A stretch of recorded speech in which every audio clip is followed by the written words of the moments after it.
Bismillah, on va faire notre cours. On est toujours en train d'avancer avec différents sujets autour de la Umrah, de sorte que, bi'idnillah, lorsque vous allez être sur place, il n'y a pas trop de lumière là. Vous laissez mieux quand c'était éteint. Qui préfère quand c'est éteint? Levez la main.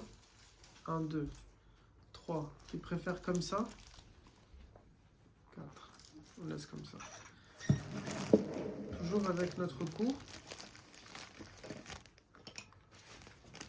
dont l'objectif est de connaître les différents lieux que l'on visite lorsque l'on fait les ziyara autour de la Umrah et qui donc sont liés à la sira du prophète alayhi salatu salam, ce qui est pour nous un moyen de pouvoir nous rapprocher du bien-aimé, comprendre sa vie, comprendre les lieux dans lesquels il a été. Et certains de ces lieux sont encore restés bruts et d'autres ont disparu et d'autres ont été réaménagés. Mais quelle que soit la situation, lorsqu'on est géographiquement sur un lieu, c'est bien de se rappeler qu'est-ce qui s'est passé à cet endroit-là précisément. Ça nous rapproche du bien-aimé et ça nous rappelle que dans cet endroit, vous allez, lorsque vous allez y être, vous allez voir que quand vous êtes dans cet endroit-là, qui est désertique tout autour, mais dont la ville, elle bouge, et quand vous traversez d'une ville à l'autre, vous voyez que là aussi c'est désertique. Quand vous voyez qu'en dehors de l'espace même des mosquées, on dirait le Maroc, on dirait, vous voyez, un pays comme ça, mais dans l'espace même de la mosquée, là, on ressent quelque chose, on voit quelque chose, il y a beaucoup de monde, et dans les différents lieux comme ça, touristiques, il y a des choses, on comprend rapidement que forcément, il y a une histoire. Le monde entier est venu ici. Les musulmans blancs, noirs, des Turcs, des Arabes, des Kurdes, des Européens, le monde entier est en train d'affluer dans cet endroit-là, c'est que forcément il y a quelque chose.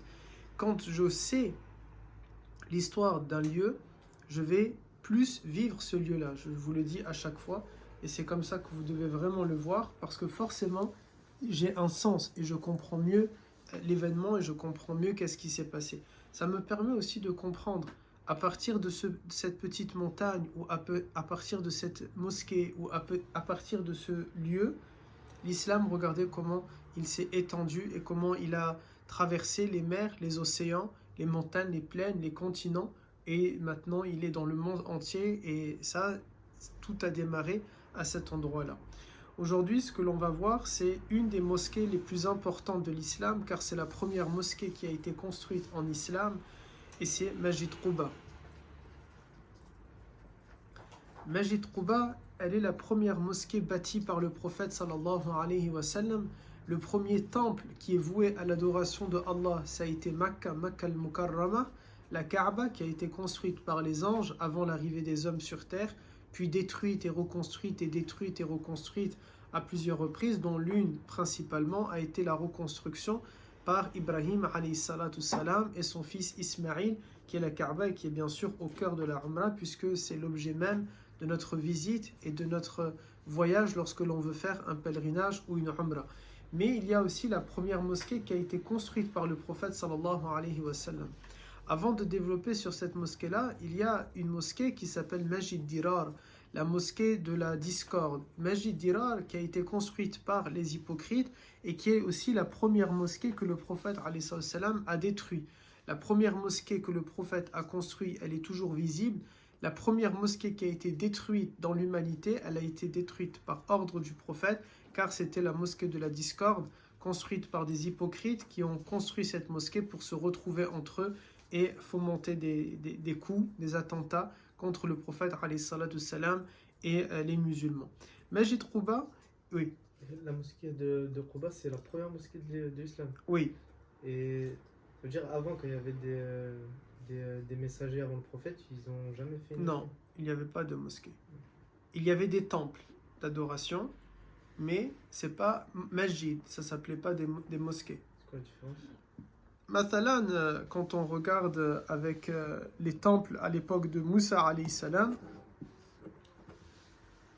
à l'époque de Moussa alayhi salam, ça va pas être comme maintenant une mosquée dans laquelle on va par exemple, je sais pas, c'est pas bâti de la même manière, c'est pas tourné vers la même direction, on n'a pas forcément besoin d'un lieu où les croyants vont se rassembler pour adorer, chacun peut prier comme il l'entend, comme il le souhaite.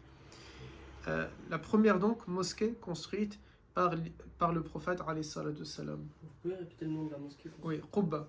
Quba. Non, par les hypocrites. Ah, Masjid Dirar, la mosquée de la discorde. Pourquoi j'évoque Masjid Dirar quand on parle de Masjid Quba? On va le voir tout à l'heure. Car Allah Azza wa Jal, il dit dans le Coran, il parle des deux mosquées. Il parle de la mosquée de la discorde, une mosquée dans laquelle il y a ces groupes qui vont se rassembler pour commettre des choses abominables. Et aussi, Allah Ta'ala parle dans un autre verset, Masjidun ussisa, Allahumma salli alayka ya sayyidi ya Rasulallah, une mosquée qui est bâtie sur la crainte de Allah. Et lorsque Allah Ta'ala parle de ça, il parle de Masjid Quba. Okay? Il parle vraiment ici de cette mosquée-là, qui est une mosquée qui a été bâtie par des hommes qui avaient cette foi. Quand est-ce que Masjid Quba et quelle est son histoire et quand est-ce qu'elle a été construite, c'est ce que on va voir. Après avoir vécu 50 ans à Mecca, dont 10 ans en tant que prophète, 50 ans à Mecca, c'est ça, dont 13 ans en tant que prophète. Nabi alayhi salatu salam va décider de quitter Médine par ordre de Dieu après avoir patienté 13 ans les sévices et les massacres et les calomnies et les tortures et les assassinats que Quraysh était en train de commettre contre les populations musulmanes. Au bout de 13 ans, l'ordre tombe.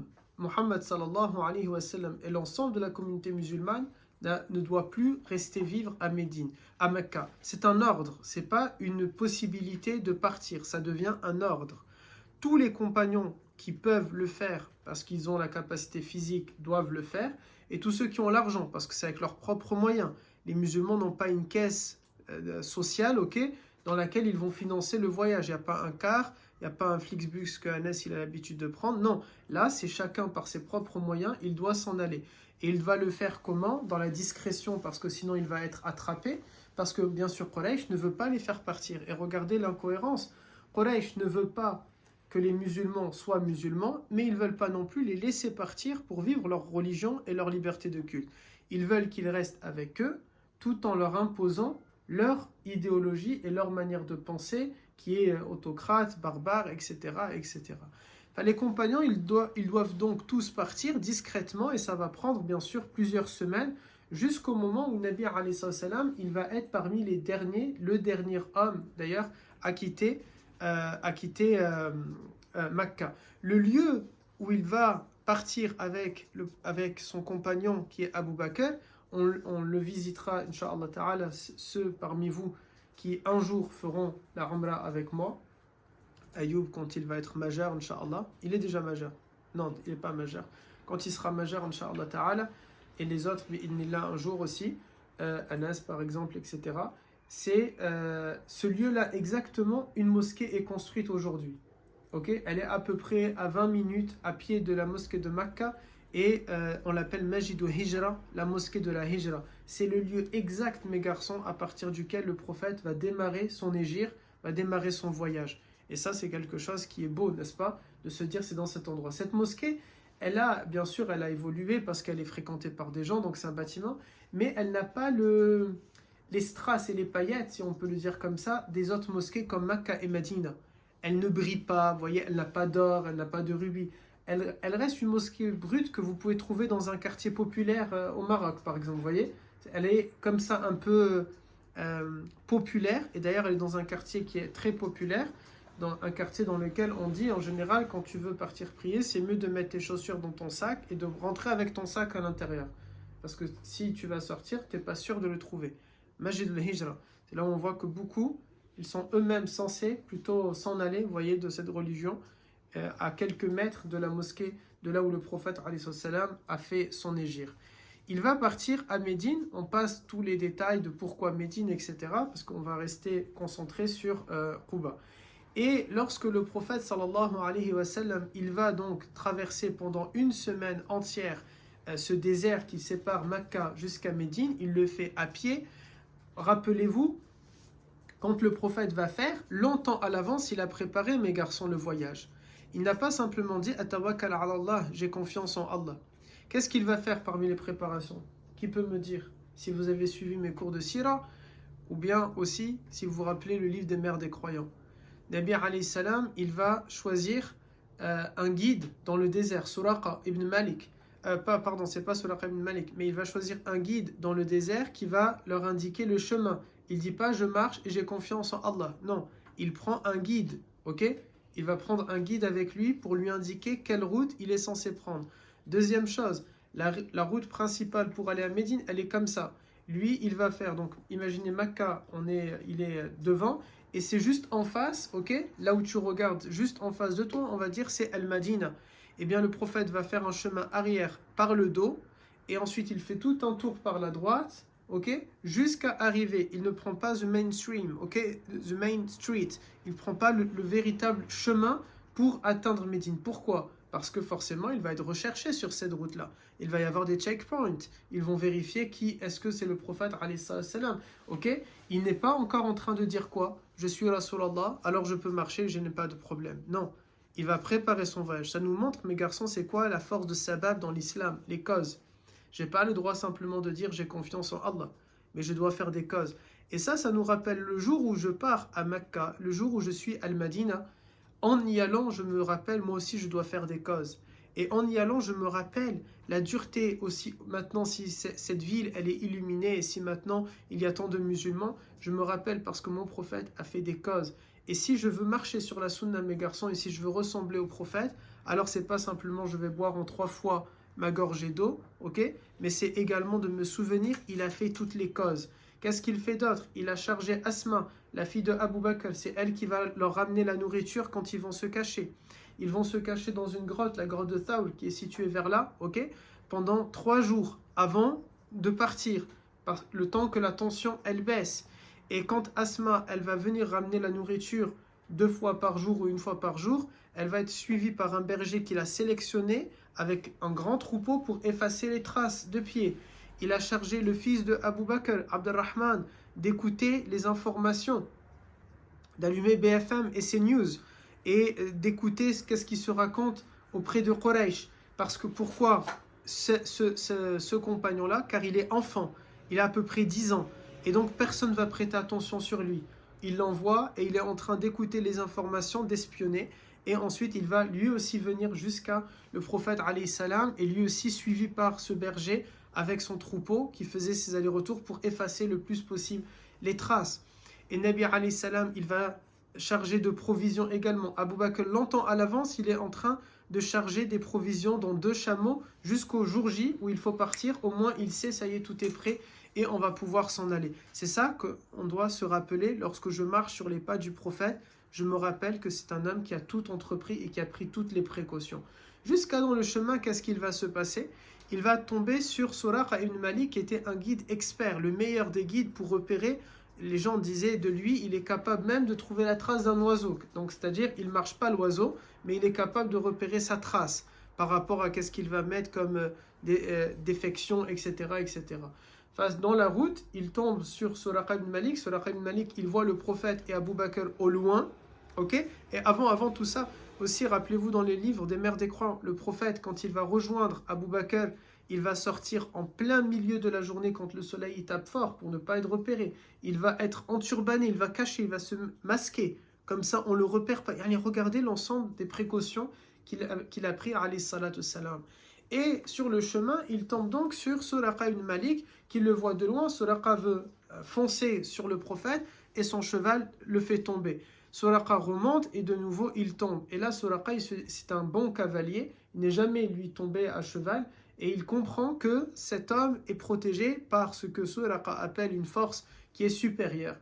Suraqa, il crie Ya Rajoul, ô homme de loin. Abu Bakr commence à avoir peur. Le prophète lui dit de se calmer, la takhaf, ok? Et on n'a pas évoqué, mais on y reviendra dans la grotte de Thaou, c'est là où justement, quand le prophète s'était caché, les 3 jours, il avait repéré aussi des semaines à l'avance, on va se cacher dans cette grotte-là, ok? Et ils sont restés dedans avec les vivres, etc. Suraqa, il arrive et lui dit, je comptais te dénoncer au Muhammad, mais je comprends que tu es protégé par une force qui est supérieure, alors demande-moi ce que tu veux, je crois en toi et je peux t'accompagner jusqu'à jusqu'à Médine, etc. Le prophète lui dit pas besoin de m'accompagner. La seule chose qu'on te demande, induit les autres en erreur parce qu'ils vont t'écouter. Alors Suraqa ibn Malik, il veut pas commencer à partir et là le prophète le rappelle, Ya Suraqa, et Suraqa revient et le prophète lui dit, qu'est-ce que tu penses si un jour tu vas porter la couronne de Kisra, l'empereur perse, et les vêtements de Kisra, et les bracelets de Kisra, et les chaussures de Kisra, et que tu vas pavaner comme ça. Et il dit, Kisra, c'est quoi l'affaire entre Kisra et moi? Moi, un pauvre bédouin et un paysan, et Kisra, c'est un empereur.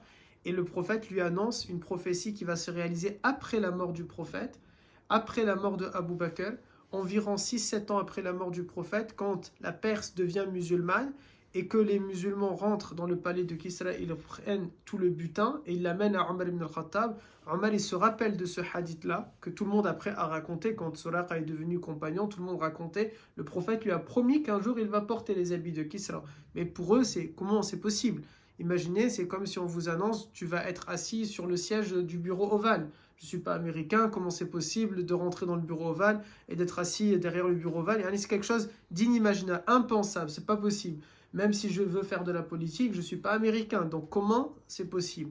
Et là, le prophète, alayhi salam, il a annoncé une prophétie qui va se passer. Omar, en tant que calife, il récupère les butins, il va les partager et il fait porter à Kisra, à Suraqa les vêtements de Kisra. Et d'ailleurs, Suraqa, quand il se balade, bien sûr, tout le monde est étonné, on voit comme un petit roi, vous voyez, avec les vêtements, etc. Après, Omar, il lui dit, rends-les. Là, Suraqa, il a tiré la tête, parce que pour lui, Suraqa, il a compris, je vais les garder. Donc, il s'est imaginé ultra riche maintenant. Il va devenir milliardaire. Mais Omar lui a dit, le prophète a simplement dit, tu vas les porter. Il n'a pas dit, on va te les donner. Omar était très intransigeant, vous voyez, avec l'argent et les biens qui appartiennent à la société entière, l'argent public tout simplement, ok? Avec l'argent public, Omar faisait très attention. Nabi alayhi salam, il poursuit son chemin et il va arriver dans les faubourgs de Médine, c'est-à-dire la cité, la banlieue médinoise. Mais quand on parle de banlieue, c'est pas très proche. C'est maintenant, Quba est inclus dans la ville, bien au-delà, ok? Imaginez, Médine est ici, Quba était ici, maintenant Médine s'écarte largement, ok? Mais à ce moment-là, on est dans les faubourgs de Médine, on est vraiment dans les villages qui sont un peu éloignés du centre d'Al-Madina. Et le prophète va donc arriver par là. On a exactement le chemin à partir d'un moment, on a exactement la route Tariq al-Hijra, la route de la Hijra que le prophète a empruntée avec Abu Bakr. Et ils vont arriver sur cette route-là, et c'est de là que, au loin, les Médinois, quand on dit les Médinois, parce que certains habitent à Quba, ou bien du centre-ville, ils sont allés jusque à la frontière de leur ville, c'est-à-dire à Quba. Et pendant plusieurs jours, ils savent pertinemment que le prophète va bientôt arriver. Comment ils le savent? Car le prophète, il a envoyé quelques compagnons juste avant lui, et ils sont restés à Quba pendant 4 jours ou une semaine à attendre le prophète. Tout le monde sait, le prophète va arriver. Tous les matins, qu'est-ce qu'ils font? Après la prière de Fajr, dès que le soleil il va se lever, ils vont monter sur les toits des maisons, où les enfants les plus jeunes et les plus gaillards, comme Anas, ils vont grimper sur les palmiers, et ils vont voir, n'est-ce pas, tu peux faire ça, et ils vont voir au loin, est-ce que Nabi alayhi salam est en train d'arriver? Mais pas que les musulmans, même les non-musulmans veulent voir, parce que c'est l'arrivée d'un... Imaginez le président de la République, il arrive ici à Montpellier, il n'y a pas que des macronistes qui vont aller le voir, n'est-ce pas? Il n'y a pas que des gens qui ont voté pour lui. Il y a la curiosité de voir un chef d'État, elle est naturelle. C'est pas tous les jours qu'on voit un chef d'État, à moins que tu aies le voisin de l'Élysée et que tu le vois passer, ça passe, vous voyez? Même, par exemple, moi, j'apprécie pas forcément tel roi ou tel roi, mais s'il va passer, ça m'intrigue. Je veux voir, vous voyez? C'est un roi qui va passer, c'est pas tous les jours que je vais pouvoir voir un roi. Blague à part, vous savez que j'ai déjà vu le prince William quand j'étais à Londres. J'étais derrière les grilles du palais, il y avait un hélicoptère. À l'époque, c'était pas encore son père, hein, bien sûr, le roi. Du coup, moi j'ai vu. Vous avez pas encore vu un prince. Vous avez déjà vu un prince? T'as déjà vu un prince? T'as déjà vu un roi? T'as déjà vu un chef d'État? Subhanallah. Moi j'ai déjà vu même un chef d'État, François Hollande. De loin. Du coup, le prophète, alayhi salam, il va arriver. Et tout le temps, ils sont en train d'attendre. Et Nabi alayhi salam, il va arriver dans la ville de Quba le 12 Rabi' al-Awwal. Qu'est-ce que ça vous rappelle le 12 Rabi' al-Awwal? La naissance. Aïwa, le jour de son anniversaire, il rentre dans la ville de Quba, ok? Le 12 Rabi' al-Awwal est une date importante pour nous. C'est à la fois le jour de sa naissance, le jour où il est rentré à Médine, et c'est aussi le jour de sa mort, ok? Il rentre à Médine le 12 Rabi' al-Awwal de l'an 14 de l'Hégire, c'est-à-dire de l'an 14, pardon, de la Révélation, de l'an 14 de la Révélation, qui correspond à la première année, bien sûr, de l'Hégire, ok? Et lorsque il va arriver, c'est un villageois d'ailleurs qui n'est pas musulman mais juif qui va voir le prophète sallallahu alayhi wa sallam en premier. Pourquoi je dis c'est un villageois juif? Peu importe sa religion, vous me direz. Si c'est un compagnon, forcément c'est un grand honneur pour ce compagnon parce qu'il est le premier compagnon à avoir vu le prophète arriver. Mais dire que c'est un compagnon, dire que c'est un villageois juif, ça montre aussi l'entente, mes garçons, qu'il y a et le vivre ensemble qu'il y avait, regardez, entre les musulmans et les juifs, à tel point ils n'ont pas eu peur de l'arrivée de Mohammed, alayhi salam. Ils n'étaient pas inquiets que le prophète va arriver. Khalas, ils sont là tous les jours et ils sont en train de regarder. Et il est content de partager cette bonne nouvelle avec les musulmans et de leur dire Nabiyukum, votre prophète est arrivé, votre prophète est arrivé. Et là, les musulmans ont commencé à faire du douf. Et regardez là encore, ceux qui sont en train de nous dire toujours, mes garçons, toujours, il faut regarder la sira en prenant des enseignements pour nous-mêmes. Qu'est-ce qu'ils vont faire? Du douf. Ils vont chanter. Ils vont faire avec des instruments de musique. Ok? Ils vont commencer à chanter Tala al-Badr alayna. La lune s'est levée sur nous et ceci et cela. Ok? Différents chants pour le prophète alayhi salam et pour arriver jusque-là. Et cet homme qui a vu le prophète aussi, il va dire aux gens de l'Arabie, Ya ayyuhal Arab, Ya ayyuhal Quraysh, Ya ayyuhal Ansar, etc. Enfin, Ya ayyuhal Khazraj, Ya ayyuhal Aws. Il commence à citer, ô vous les Khazraj, qui étaient une tribu de Médine, ô vous les Aws, une tribu de Médine, ô vous les Muhajiroun, ceux qui ont fait leur hégire. Ce que vous attendiez est arrivé, ce que vous attendez est arrivé. Alors à ce moment-là, on a dit les gens sont sortis pour aller accueillir le prophète alayhi salatu salam dans une palmeraie, dans un jardin qui existe, mes garçons, jusqu'à maintenant. Il y a toujours ce jardin qui existe et c'est un jardin, bi'idnillah, pour ceux qui le feront avec moi, que l'on pourra visiter. Dans ce jardin, il y a un bassin et c'est à cet endroit-là, il existe toujours le bassin, c'est à cet endroit-là exactement que les Médinois vont offrir des cadeaux au prophète. Tous, beaucoup de Médinois ont des cadeaux dans les mains et ils vont les offrir au prophète parce qu'il est arrivé de son voyage. Il va d'abord s'arrêter dans un quartier de Quba. Donc imaginez maintenant Quba, on a dit c'est un faubourg. Quba, c'est à l'extrémité, vraiment au début quand on rentre et à l'extrémité quand on sort de Médine. Okay? Et c'est composé de plein de quartiers. N'imaginez pas un quartier, c'est grand. Un quartier, ça veut dire c'est composé parfois 5 maisons, parfois 15 maisons, c'est plutôt comme ça. Chaque quartier, c'est comme ce qu'on a au Maroc, les douars, ce sont que des familles, ok? Il y a telle famille, elle vit là, telle famille, elle vit là, telle famille, elle vit ici. Il va s'arrêter, Nabi alayhi salam, dans le quartier des Banu Amr, Ibn Auf, à Quba, et aujourd'hui, oui, c'est ça, il va, avant d'arriver dans ce quartier-là, pardon, la palmeraie et le bassin, ils vont lui offrir des cadeaux. Ça, on a dit qu'on va le faire. Après, il continue d'avancer, le prophète, sallallahu alayhi wa sallam, il continue d'avancer, quartier après quartier. Et puis à ce moment-là, sa chamelle, vous connaissez l'histoire, n'est-ce pas, de la chamelle qui va s'arrêter à un endroit et la mosquée va être construite. Ça ne s'est pas fait que dans la mosquée de Médine, mais aussi à Quba. Le prophète s'est arrêté à l'endroit précis où sa chamelle va s'arrêter. Et cet endroit précis, c'est le quartier des Bani Amr. Et il y a maintenant, c'est là où on a construit, après le prophète va construire la première mosquée de l'islam, et il y a dans la coupole, il y a plein de coupoles, mais dans celle où le prophète s'est arrêté, une coupole, il y a la marque, un petit rond, ok, qui est comme ça, qui indique c'est le lieu exact où la chamelle s'est arrêtée.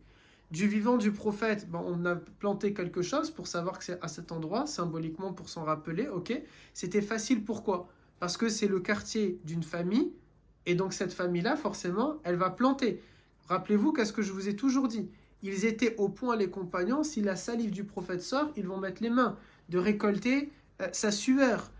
S'il va, par exemple, boire dans un verre, ils vont se jeter ensuite dessus quand il part, pour être le premier à boire derrière et à chercher où est-ce qu'il a placé ses lèvres. Ok? Ils vont être, c'est par exemple Abu Ayyub al-Ansari chez qui le prophète a vécu. Il prépare le repas, lui ou sa femme, ou les deux ensemble. Ils descendent le repas au prophète. Et quand le prophète remonte le repas, ils vont regarder, vous voyez, quand tu manges et ça fait un creux dans un endroit. Ils vont tourner et manger à l'endroit exact où le prophète a mangé. Vous voyez? Ils vont arriver au point de donner une cuillère que au prophète pour être sûr de manger dans sa cuillère. Ils sont ainsi les compagnons. Donc quand ils s'arrêtent à un endroit, ils font un marquage. Voilà pourquoi on a Mathalan Majid al-Raya, la mosquée de l'étendard, qu'on y reviendra dessus à Makkah. C'est l'endroit exact où le prophète a planté son drapeau lorsqu'il revient à Makkah après y avoir été chassé. C'est ce que nous sommes en train de voir là maintenant. Il va revenir 8 ans plus tard et l'endroit où il va planter son drapeau, eh bien on a construit une mosquée, Majid al-Raya, ok? L'endroit où le prophète est sorti une fois avec un compagnon, Abdallah, pour convertir des djinns. Le prophète lui dit, tu vas rester à cet endroit-là, tu n'approches plus. Et le prophète, il va faire, je ne sais pas si vous vous rappelez, j'en ai déjà parlé, sinon il y a le cours sur les djinns. Le prophète sort avec ce compagnon, il dessine un trait dans le sable, ok, on parle, c'est dans le désert, hein, mes garçons, et il dit à ce compagnon, comme un carré, tu n'as pas le droit de sortir de là. Et le prophète s'en va. Et le compagnon, il attend, et il ne voit pas que le prophète est en train de revenir jusqu'au matin, au petit matin, après la prière de Fajr, le prophète va revenir. Le compagnon est toujours là, et le prophète va lui dire, des djinns sont venus me voir quand on marchait toi et moi, et ils m'ont dit qu'ils s'intéressent à l'islam. Alors je leur ai fait da'wa. Toute cette nuit-là, le prophète leur a fait da'wa pour les convertir à l'islam.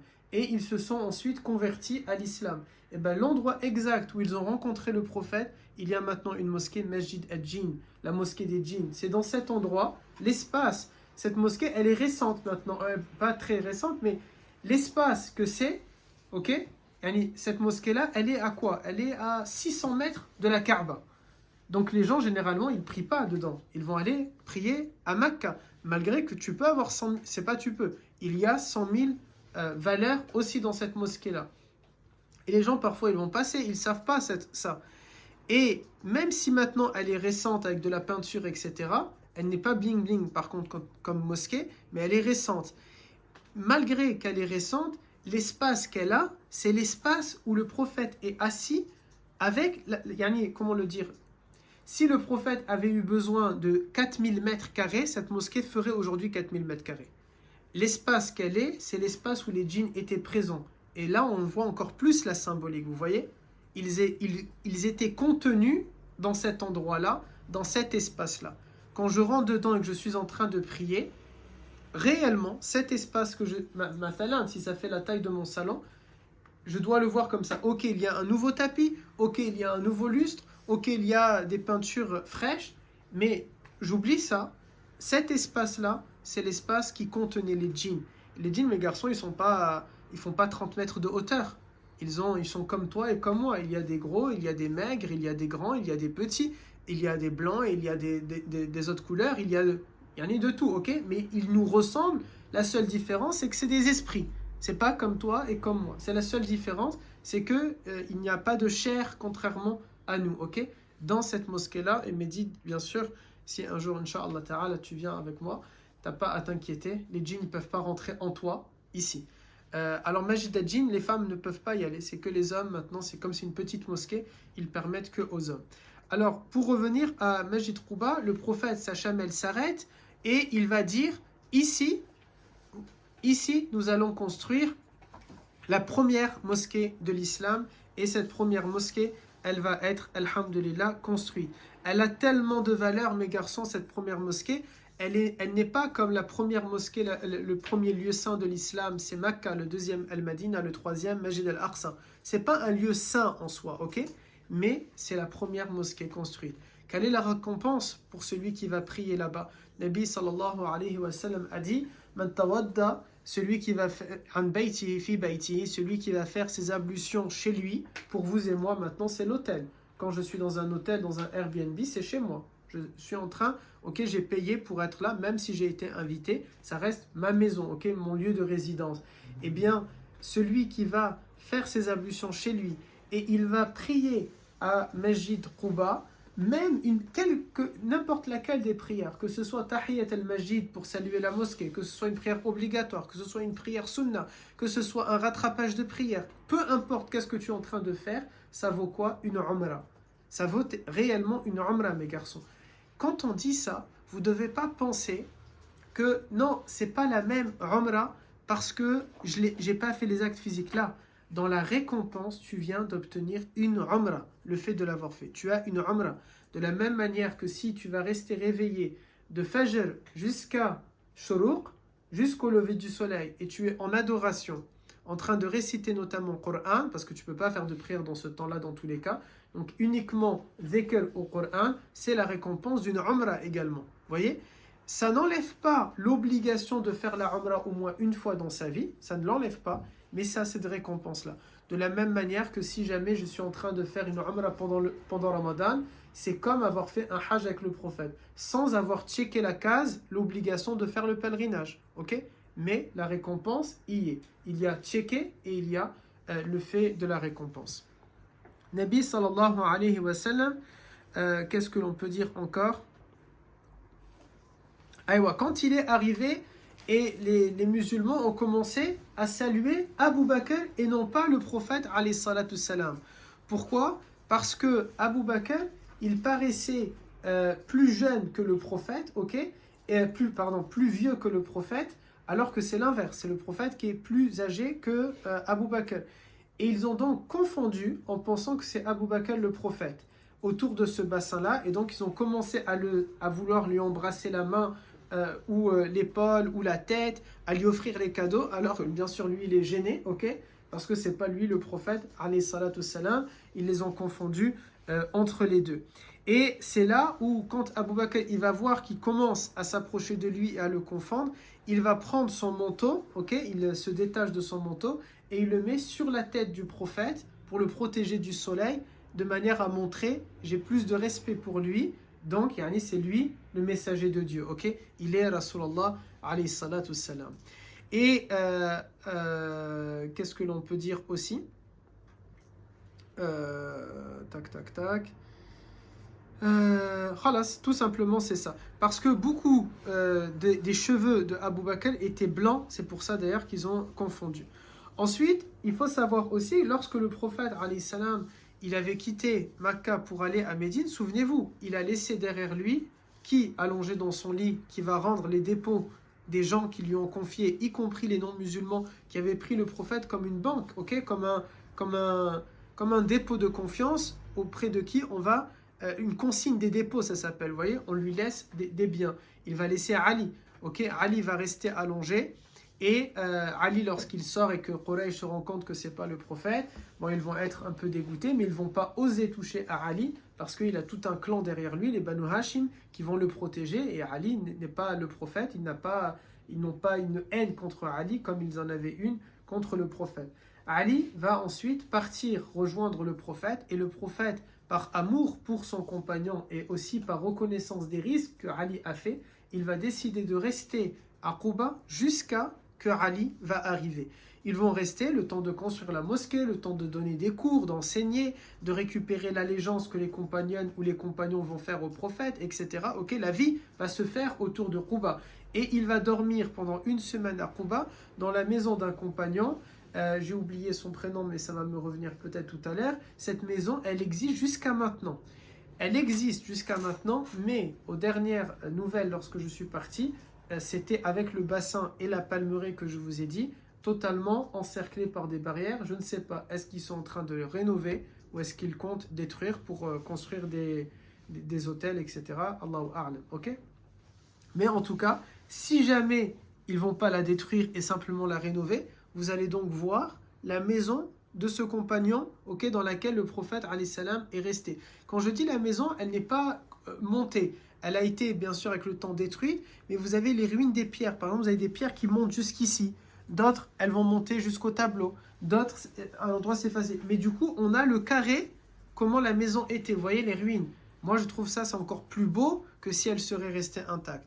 On voit la taille des maisons de l'époque et on voit comment le prophète alayhi salam a vécu dans cet endroit. Il va rester 3 jours, du coup, entre 3 jours et une semaine, les compagnons n'étaient pas d'accord sur ça, à Quba, le temps que Ali va venir. Et le jour où le prophète sait que Ali va arriver, il va demander aux compagnons, allez accueillir Ali, il va arriver là maintenant. Ils vont voir Ali arriver avec les pieds en sang, car lui, il a fait le chemin réellement à pied. Le prophète, parfois à pied, parfois en monture, il descend, etc. Ali, lui, l'a réellement fait à pied. Entre 400, je ne sais pas combien exactement de kilomètres, à pied, il a fait Sayyidina Ali. Lui, il a fait le détour ou il a... Non, lui, il est allé directement, il n'y a pas de problème. Car ça y est, Quraysh sait que le prophète a atteint Médine. Ils savent que le prophète veut aller à Médine. Mais ils ont mis les checkpoints autour. Mais ils ne peuvent pas mettre les checkpoints à 2 mètres de Médine. Pourquoi? Car entre Makka et Médine, il y a de l'hostilité. C'est comme les hooligans du PSG, ils ne peuvent pas boire un café juste en face du vélodrome. Vous voyez? Ça ne va pas le faire. Et donc là, c'est exactement pareil. Ils ont pu faire des checkpoints, mais à une certaine distance proche de Médine, khalas, ils ne peuvent pas, sinon il va y avoir la guerre, pas avec les musulmans, mais entre les Qurayshites et les Médinois, ok? Aws ou Khazraj qui ont ce combat contre Quraysh. Les Aws ou les Khazraj, les Médinois qui n'étaient pas musulmans, bien sûr. Ceux qui étaient musulmans, ils ne vont pas déclarer la guerre contre Quraysh à ce moment-là. Ensuite, le prophète, alayhi salam, lorsqu'il va rester pendant tout ce temps ici, il va attendre, donc on a dit, Ali. Et le jour où Ali arrive, on est un vendredi matin. Et à ce moment-là, le prophète va pouvoir partir au quai de Quba avec Ali pour se diriger vers Médine. Mais il faut savoir aussi quelque chose. Le premier jour où le prophète est arrivé, son premier discours qu'il a dit à Médine, c'est ceci. « O ya ayyuha sha'b, ô vous le peuple » Ya ma'ashara al-muslimoun, ô vous les musulmans, donnez-vous les uns aux autres des salutations de paix. Dites entre vous assalamu alaykum. Nourrissez le pauvre, renforcez les liens de parenté, priez à l'heure, vous entrerez, incha'Allah, au paradis. Voilà les consignes simples, le discours qu'il a tenu. Vous savez d'ailleurs la khutbah du prophète, regardez le cours de Sira sur le Jumu'ah du prophète. Le discours du prophète, c'était comme ça. Là, une phrase comme ça. Ça, c'était le Jumu'ah. Il rentre, il va faire les invocations. Ensuite, il va dire au peuple, donnez-vous les uns aux autres des salutations de paix, nourrissez le pauvre, renforcez les liens de parenté, priez à l'heure, vous entrerez au paradis. Wassalat wassalam, wassalamu alaikum wa rahmatullah. Pourquoi c'était court? Parce que tous les jours, il y a des cours dans tous les cas. Donc, il n'y a pas besoin d'avoir, comme maintenant, les musulmans, ils ne prennent plus cours, n'est-ce pas? Ils vont aller récupérer leurs cours de religion qu'au Jumu'ah.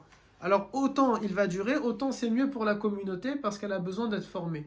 Mais eux, ils sont dans les cours le matin, l'après-midi, le soir, en marchant, en voyage, en activité, dans un repas, chez des compagnons. Et le prophète, et avec certains, les autres écrivent, ils vont se donner les cours les uns les autres. Donc, il n'y a pas besoin, là, d'avoir un cours magistral qui va durer longtemps. Un simple cours, et ensuite le prophète va approfondir, où les compagnons vont poser des questions. Ça, c'était la première parole que le prophète avait dit. Quoi d'autre également?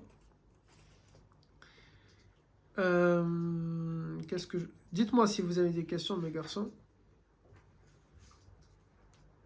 Non? Lorsque les Médinois ont vu pour la première fois le prophète, alayhi salatu salam, ils ont tous dit nous étions illuminés, nous étions joyeux, il était illuminé, et nos visages étaient illuminés, on était joyeux, on était heureux, et le prophète, alayhi salam, il dégage ça. Il dégage véritablement ça. Il faut aussi savoir quelque chose, mes garçons, c'est que les musulmans qui vivaient à Mecca pendant ces 13 premières années, ces 13 premières années, ils avaient beaucoup plus les codes. Subhanallah, on le voit dans Da'wa. Je vois dans Da'wa, quand un garçon il arrive tardivement avec nous, il faut rattraper ça. Par exemple, regarde le petit message. Parfois, un garçon, quand il arrive tardivement avec nous, il n'a pas les mêmes codes. Même il a beau rester dans Da'wa depuis 5 ans, 6 ans, 7 ans, il n'a pas les mêmes codes que ceux qui sont arrivés très tôt avec nous. Vous allez trouver dans ton groupe, par exemple, il y a des garçons, ils sont avec nous maintenant depuis 4-5 ans, mais plutôt depuis 3 ans, par exemple, mais il n'a pas les codes que vous, ceux de 5 ans, 6 ans, ou quand vous êtes arrivés, c'était plus jeune, ils ont. Ok? Et ça, c'est quelque chose qui est naturel. Les musulmans de Makka, ils avaient les codes avec le prophète que les musulmans de Médine n'avaient pas. Par exemple, c'est pas question de haram ou pas haram, mais mathalan, les musulmans de Makka, ils n'osaient pas regarder le prophète. Là, eux, de Médine, bien sûr, ils scrutent le prophète, ils le regardent, ils veulent voir. Ça fait longtemps qu'ils l'attendent, ok? Ils sont à distance depuis tout ce temps, maintenant ils veulent en profiter, donc ils le regardent. Et donc là, ils ont pu, certains, nous décrire le prophète. Or, les musulmans de... Après, ça va retomber pour certains. Mais les musulmans de Makka, ils n'osent pas le regarder droit dans les yeux, ok? Quoi d'autre également? Par exemple, on a un des compagnons de Médine qui nous dit, Bara ibn Azib, il raconte, je n'ai jamais vu les Médinois, les Ansar, aussi heureux qu'ils l'étaient à l'arrivée du prophète à Médine. Et Anas ibn Malik, un autre compagnon, il dit, quand le prophète est arrivé, nous nous sommes sentis comme si cette ville était devenue Munawwara, comme si elle a été illuminée. Et d'ailleurs, cette ville, elle s'appelait comment au départ? Yathrib, mais le prophète va la renommer Al-Madina, the city, ok, la ville, et les compagnons vont dire, elle est Al-Madina al-Munawwara. À partir du jour où il est rentré, elle est devenue une ville qui était illuminée. Voilà pourquoi jusqu'à maintenant, c'est son nom, ok, officiel, Al-Madina al-Munawwara, la ville illuminée. Anas ibn Malik dit, quand le prophète est arrivé, nous nous sommes sentis comme si cette ville était devenue illuminée. Et le jour où Nabi est décédé, la ville de Médine n'a jamais semblé aussi assombrie que ce jour-là. Durant son séjour, il va vivre chez Kulthum ibn Qudum, c'est lui ce compagnon-là, ok, chez qui il va vivre. Et aujourd'hui, elle est située, cette maison, dans une orchidée, dans un petit jardin. Et juste à côté de la maison, imaginez, c'est le tapis, la maison, juste à côté, peut-être là, vers la table, il y a un petit espace où le prophète, il sort de cette maison pendant une semaine, le temps que la mosquée va être finie d'être construite, et il va prier à cet endroit. Et c'est un endroit où on peut prier par exemple à 2, 3, 4 personnes maximum, qui est resté encore brut, ok? On a mis des tapis, les tapis sont récents, mais l'espace est délimité. Mais ça, Allahu A'lam, est-ce que vous aurez l'occasion ou pas de le voir s'ils ne vont pas le raser? Qu'est-ce que l'on peut dire d'autre sur tout ça? On a dit maintenant, après 3 jours, donc 3 jours, ça veut dire le matin du 4e jour. Ça veut dire que le prophète est arrivé jeudi, mercredi, le lundi, ok? Il est arrivé un lundi 12 Rabi' al-Awwal et il est né un lundi 12 Rabi' al-Awwal, ok? Le lundi 12 Rabi' al-Awwal de l'année 14 de la révélation, le prophète alayhi salam, il arrive à Quba, et le vendredi, on est le combien du coup maintenant? Le 12, 13, 14, 16. Le 16, ok, il va quitter les faubourgs de Quba pour se diriger vers le centre-ville de Médine, qui est pas très loin et en même temps un peu loin. Aujourd'hui, quand on veut le faire à pied, c'est à peu près 45 minutes à pied, ok? C'est pas très loin, parce que eux, ils ont les chevaux, etc. Mais là, le prophète, il va le faire à pied. Lorsqu'il sort, il va d'abord marcher vers un des quartiers, ok, spécifiquement. Mais juste avant de venir ici, tac, tac, tac. Allez, voilà, ça je l'ai dit. Ça aussi. Ok. Alors, il va, parce que en fait, je vais en parler dans un autre moment, mais c'est pas grave du coup. Le prophète, alayhi salam, il va d'abord rentrer dans un des quartiers, parce qu'à Médine, il y a 2 grandes tribus, ok? Les Haus et les Khazraj. Et il va rester dans un quartier d'abord, ok? Il va leur donner l'honneur de d'abord rentrer chez eux, et aux autres, de manière à rester équitable avec eux. Quand il a fini de rester, parce que les gens lui parlent, etc., ok, il reste un moment, tout le monde veut le toucher, tout le monde veut lui parler, tout le monde veut le regarder, il va rester, et puis ensuite il va quitter ce quartier tout en sachant l'heure exacte à laquelle il va partir, et il va aller dans le 2e quartier pour arriver pile poil dans ce quartier à l'heure de la prière de Jumu'ah. Et là, pour la première fois de sa vie, le prophète va faire la prière de Jumu'ah. Depuis 14 ans, le prophète n'a jamais fait le Jumu'ah. Pourquoi? Car le Jumu'ah n'était pas obligatoire. Et le moment où le Jumu'ah est devenu obligatoire, le prophète n'avait pas le droit de le faire à Mecca. C'est interdit. Et donc, seulement les musulmans qui vivent à Médine, ils ont le droit de faire le Jumu'ah. Seulement eux. ils se rassemblent dans des endroits parce qu'à Médine, il y a plus de liberté pour eux, ok? Et ils deviennent majoritaires. Et là, le prophète va s'arrêter à un endroit et il va faire le Jumu'ah. On n'est donc pas loin de la mosquée de Quba, à quelques minutes à pied. Et vous le verrez, bi'idnillah, quand vous allez un jour m'accompagner. On est quoi? On est à pied, 5 minutes, 10 minutes à pied, pas plus que ça, à bonne marche. Mais le prophète a mis des heures, ok? Parce que regarde, il est sorti le matin à peu près, si on compare, peut-être à peu près vers 9 heures. Dohor va être vers midi. Et il a fait ces 10 minutes que tu peux faire à pied tout ce temps. Pourquoi? Encore une fois, les compagnons le saluent, lui parlent, il lui pose des questions, il répond. Il avance très doucement, ok? Très très doucement. C'est un chef d'État, mes garçons, et c'est un prophète à la fois qui est présent. Donc forcément, vous allez le voir. Quand tu sais ça, subhanallah, et que tu es sur place, tu te rends compte de quoi? Ce truc que tu vas faire en 10 minutes, il était full of people, ok? Il était rempli de compagnons, rempli, ça déborde de compagnons.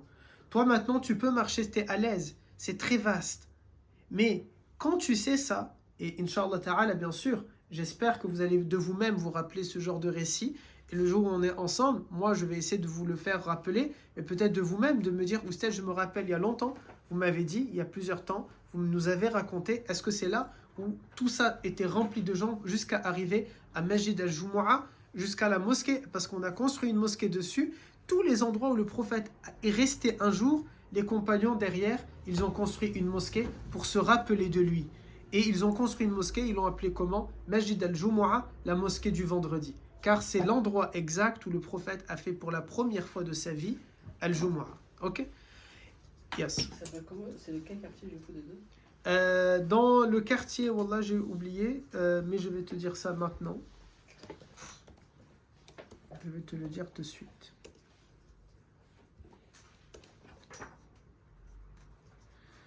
Là, je ne l'ai pas, mais comme il y a cette mosquée, on doit en parler, je vais te le retrouver rapidement, normalement.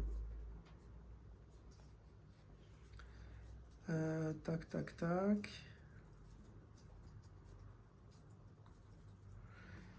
Voilà le temps que je le trouve. Voilà comment la mosquée de Quba, mes garçons, elle a été bâtie et elle a été construite suite à l'arrivée du prophète et à son installation à cet endroit. Aussi, le temps que je trouve, la mosquée de Quba était chère dans le cœur du prophète, à tel point qu'il la visitait au minimum une fois par semaine, le samedi matin.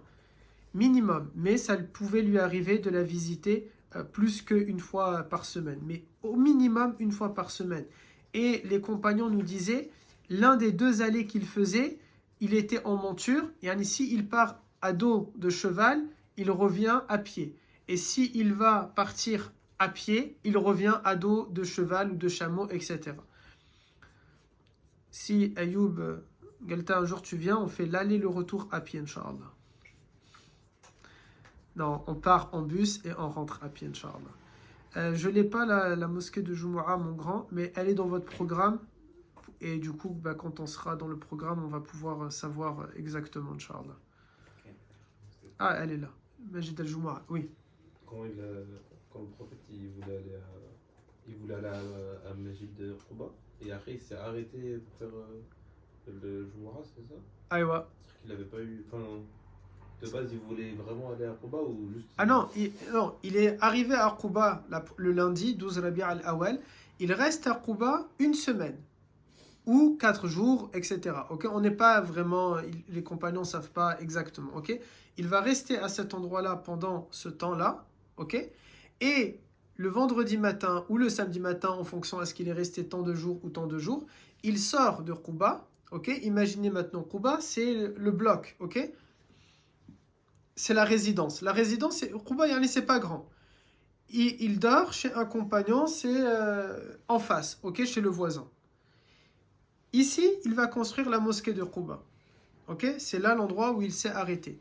Puis Ali est arrivé, maintenant il va marcher. Quand il sort, ok, imaginez si on compare par rapport à ici, il va sortir du bloc et il va traverser là le passage piéton et mathalan, il arrive entre maintenant et l'arrêt Euromédecine. Son intention là, c'est de partir, imaginez, à Grabel, où se situe le centre d'Al-Madina. Quba, c'est l'extrémité de la ville, ok? Et quand il a fait à peine ce temps-là, il a fait, on a dit, toi tu vas sortir là, c'est 100 mètres, tu vas les faire en 1 minute ou 2 minutes. Lui, il les a fait en plusieurs heures. Ok? En plusieurs heures, il va faire ça. Parce que c'était rempli de compagnons qui sont en train de lui parler. Les compagnons, mes garçons, ils ne sont pas 100, 200. Ils sont des milliers et milliers, ok, maintenant. Et donc, ils sont en train de lui parler, de lui poser des questions, etc., de le saluer. Et lui, il s'arrête et il donne des cours et il dit des informations. Il sourit à l'un, il porte l'enfant, etc. Il va lui faire la bay'a, lui tenir la main, lui prêter allégeance, etc. Il arrive à ce moment-là dans le quartier des Haus, ok? Il a commencé dans le quartier des Haus. C'est comme si pour aller jusqu'à là-bas, il peut passer par là, par la droite ou par la gauche. Il est rentré d'abord dans le quartier des Haus. Puis, avant d'aller dans le centre de Médine, il décide de tourner et d'aller dans le quartier des Khazraj maintenant. Ok? Et donc, il passe comme ça. Et il va aussi rester un moment dans le quartier des Khazraj. Et ce temps-là, il est très rapide normalement. Mais là encore, tous les Khazraj maintenant viennent le voir. Comme les Haus ont fait. Les Khazraj lui parlent, etc. Ils sont des milliers, mes garçons. C'est pas un peu. Donc, chacun veut parler avec lui. Ils ne sont pas des centaines ou des dizaines. Des milliers à vouloir le questionner, à vouloir lui parler et à vouloir échanger. Quand il est dans le quartier des Khazraj, c'est là où c'est l'heure de Jumu'ah. Et donc la mosquée d'Al-Jumu'ah, on l'appelle aussi Majid, soit Al-Jumu'ah, soit Majid Al-Jumah, ok? Et bien à ce moment-là, elle va avoir lieu dans cet endroit-là. Et du coup, on peut enchaîner directement avec cette mosquée-là si vous voulez, parce qu'on a dit le plus grand des informations, mais on peut détailler un peu plus. Majid al-Jumu'ah, du coup,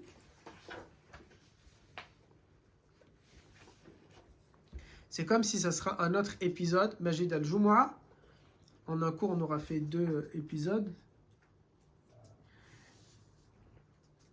Cette mosquée, elle était située, en fait, ce quartier, dans une petite vallée, qui est la vallée de Ranouna, et elle a été construite en l'honneur du prophète, parce qu'à cet endroit-là, le prophète, on a dit, il s'est arrêté. C'est dans le quartier des Khazraj. Rappelez-vous, à Médine, il y a 2 grandes familles, 2 grandes tribus, les Khazraj et les Haus. Quand je dis famille de milliers de personnes, c'est une tribu, ok? C'est tout un clan. C'est comme les Haït Issa, c'est pas juste une petite famille. On parle de tout un clan ici, ok? Dis-moi. La vallée, elle s'appelle comment? Ranouna, la vallée de Ranouna.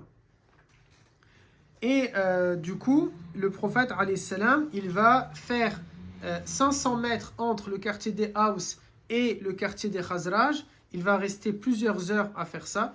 Et il va faire à ce moment-là le discours de Jumu'ah. Quel est le tout premier Jumu'ah du prophète, alayhi salatu salam? Il va dire Alhamdulillahi Rabbil Alamin. Il dit tout, je pourrais vous l'envoyer ça si vous voulez, ok? Je vous le lis et je vous l'enverrai. Il dit Alhamdulillahi Rabbil Alamin. Voilà le discours de Nabi alayhi salam. Lui, il est un peu plus long ce Jumu'ah que les autres. Pourquoi? Because it's the first time, ok? C'est la première fois. Il va poser des bases aussi. Il est pour la première fois à Médine. Il est pour la première fois à Quba. Il dit toute la louange est due à Allah. Je le loue et je ne demande de l'aide qu'à lui. Je lui demande seul et je lui demande seul des conseils et je lui demande sa miséricorde. Je n'ai confiance qu'en Allah. Ne mécroyez pas en lui. N'abandonnez pas votre croyance en Allah. Soyez étonnés de ceux qui le rejettent. Et je témoigne qu'il n'y a d'autre Seigneur qu'Allah. Il est le seul, il n'y a pas d'égal. Et je témoigne que Mohammed est son serviteur et son prophète, qu'Allah a envoyé pour la guidance, le vrai chemin, la lumière, des conseils sincères et de la sagesse dans ce temps où les prophètes avaient cessé d'être envoyés. La connaissance était maigre. La majorité s'était écartée de la voie droite. Le temps arrive à sa fin, le jour du jugement dernier est proche et le monde a une fin. Ceux qui suivent Allah et son prophète ont trouvé le droit chemin. Quant à ceux qui ont désobéi à Allah et à son messager, se sont égarés et ont dépassé les limites. Ils sont tombés dans les profondeurs de l'égarement. Je vous recommande d'être attachés à la crainte de Dieu. Le meilleur conseil qu'un musulman peut donner à un autre musulman, c'est de l'encourager dans la recherche des actions menant à une meilleure vie dans l'au-delà.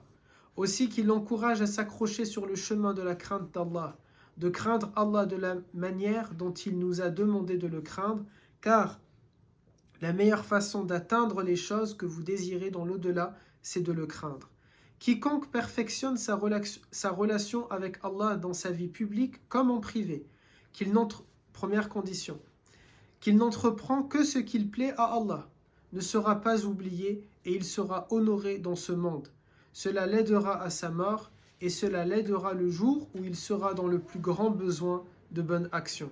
Il en aura besoin en ce jour où il aurait aimé que ses péchés soient loin de son regard.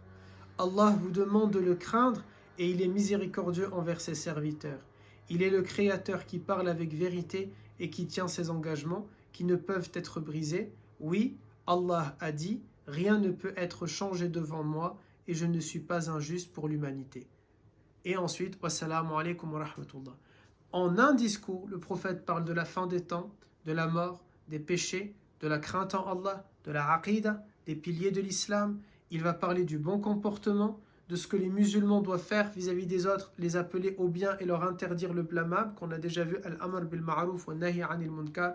Il va parler à l'intérieur de ça également le fait de se remettre constamment en question, quand on doit réfléchir. Il va parler de la tauba, il va parler à l'intérieur du monde de l'akhira, de l'autre monde.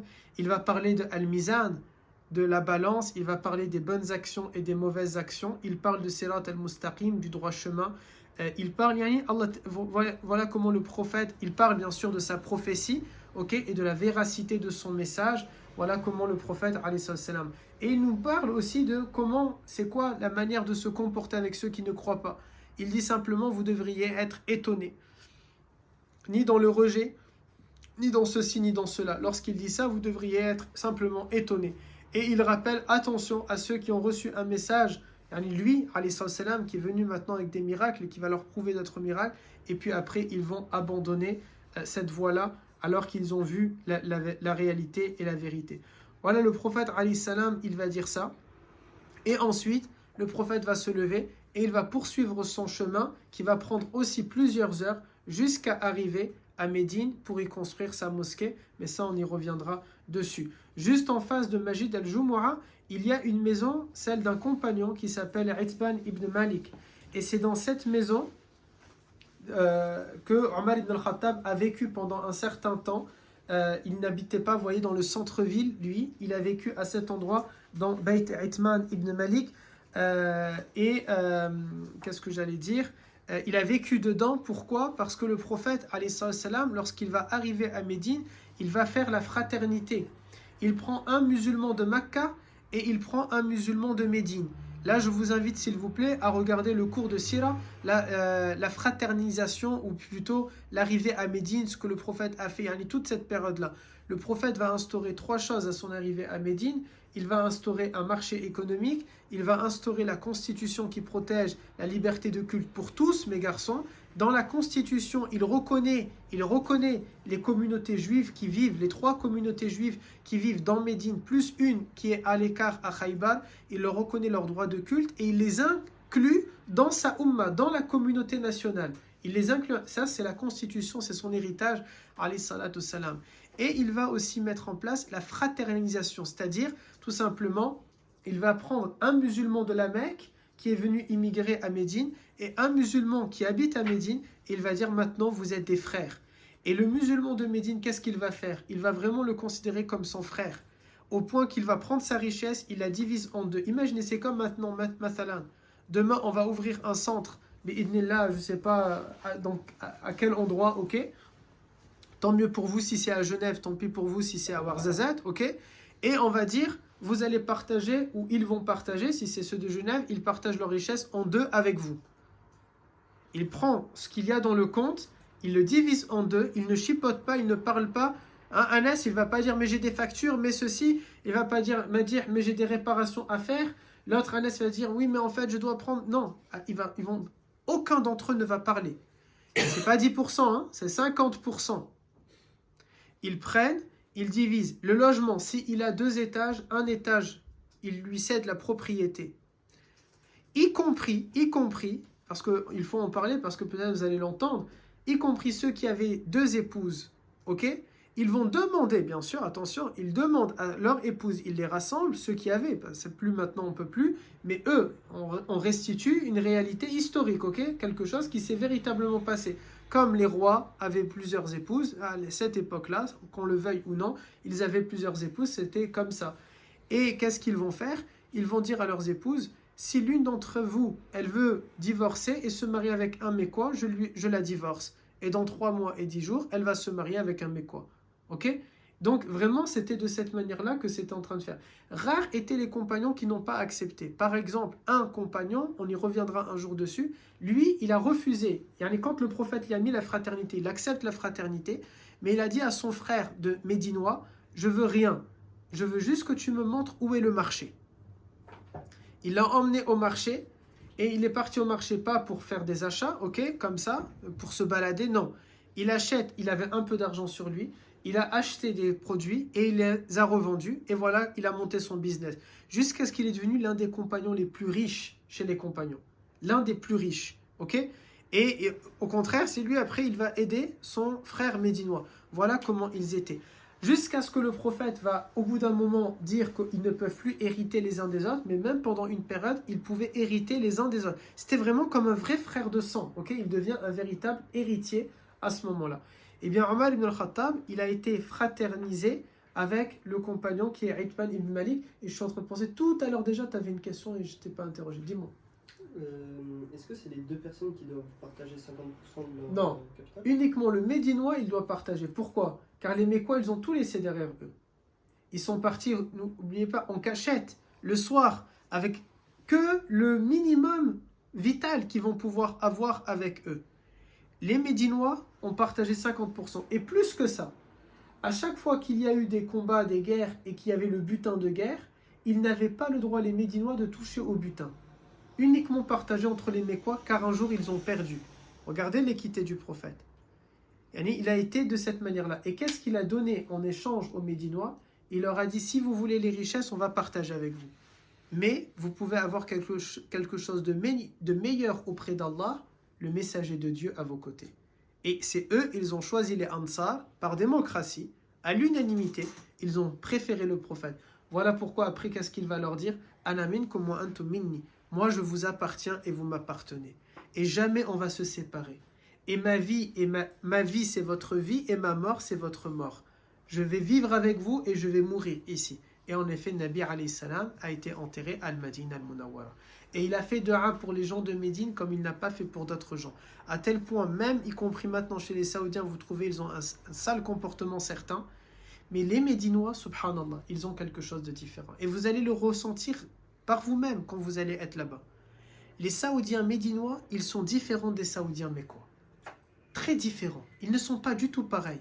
Et ceux que tu vas trouver qui ont un sale comportement avec toi, si tu vas leur poser la question, ils ne sont pas médinois. Ils sont venus habiter un jour à Médine, où c'est un fonctionnaire qui a été envoyé, un militaire d'ailleurs qui est venu. Ils ne sont pas les mêmes. Car le prophète a fait dua pour eux. Ceux de Taïf, en revanche, ils ont été pénibles avec le prophète. Ils lui ont jeté des pierres, ils l'ont fait saigner. Subhanallah, jusqu'à maintenant, leur descendance n'est pas... Waouh.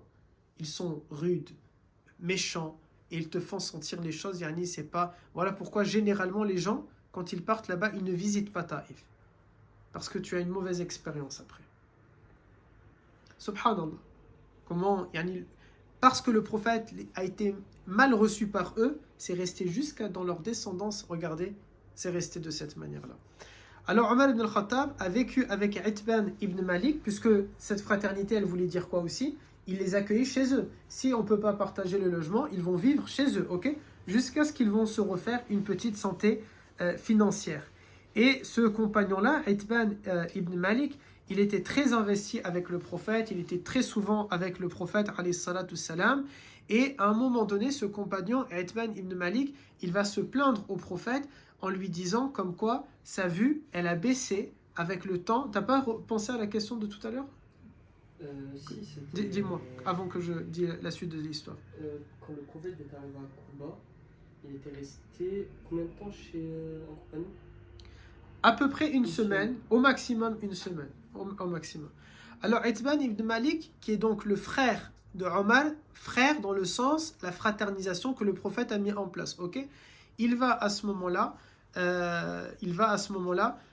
avoir la vue qui baisse au fur et à mesure, et après il va dire au prophète, Ya Rasulallah, ma vue elle descend, et à tel point que j'ai du mal à sortir pour faire les prières dehors, ok?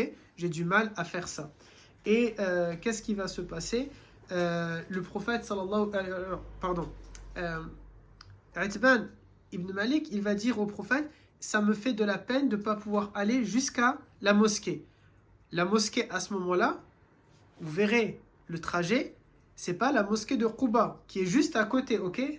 Mais lui, il veut aller dans celle là où le prophète va faire ses 5 prières. À l'époque du prophète, il y a plusieurs mosquées. Celle de Quba qu'il vient de construire, il marche 45 minutes, il va construire sa mosquée principale.